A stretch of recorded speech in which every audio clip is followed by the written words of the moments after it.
हर हर महादेव। एक बार शंकर पार्वती भ्रमण पर निकले।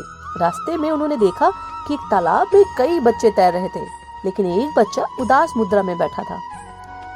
पार्वती जी ने शंकर जी से पूछा कि ये बच्चा उदास क्यों है। शंकर जी ने कहा, बच्चे को ध्यान से देखो। पार्वती जी ने देखा कि बच्चे के दोनों हाथ नहीं थे, जिस कारण से वो तैर नहीं पा रहा था।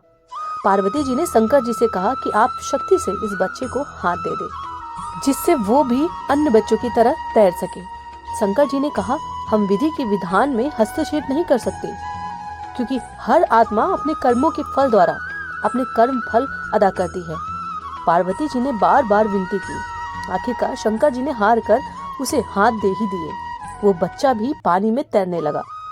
एक सप्ताह बाद शंकर पार्वती जी फिर वहां से गुजरे। इस बार मामला थोड़ा, सिर्फ वो बच्चा तैर रहा था और बाकी सब बच्चे बाहर थे। पार्वती जी ने पूछा, ये क्या है?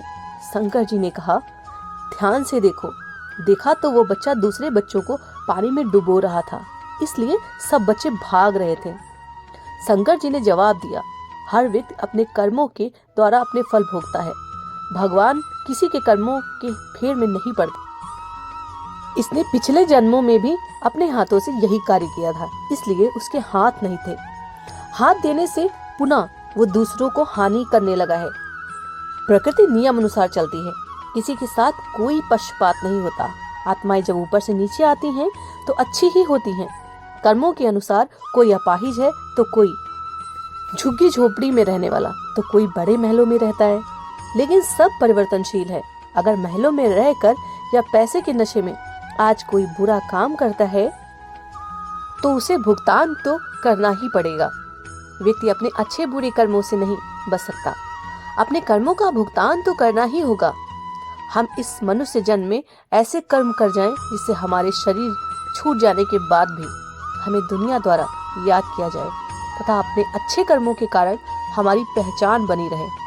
उन्होंने कहा कि राजा दशरथ के घर पर भगवान राम ने जन्म लिया था, लेकिन श्राप रूपी कर्म के कारण राजा दशरथ को अपने जन्म कर्म उपरांत उस दुख को भोगना ही पड़ा था। जब श्रवण के अंधे माता पिता ने राजा दशरथ को श्राप दिया था कि जिस प्रकार हम श्रवण की मृत्यु के वियोग में अपने प्राण त्याग रहे हैं, उसी प्रकार आप भी अपने पुत्रों के वियोग में अपने प्राण त्याग देंगे।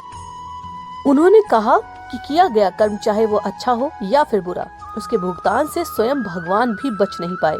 इसलिए मनुष्य को हमेशा अच्छे और जितना भी हो सके दूसरों की मदद करनी चाहिए, भगवत आश्रय लेना चाहिए, भगवान श्री हरि का नाम लेना चाहिए, जिससे हमारे जीवन का उद्धार हो सके।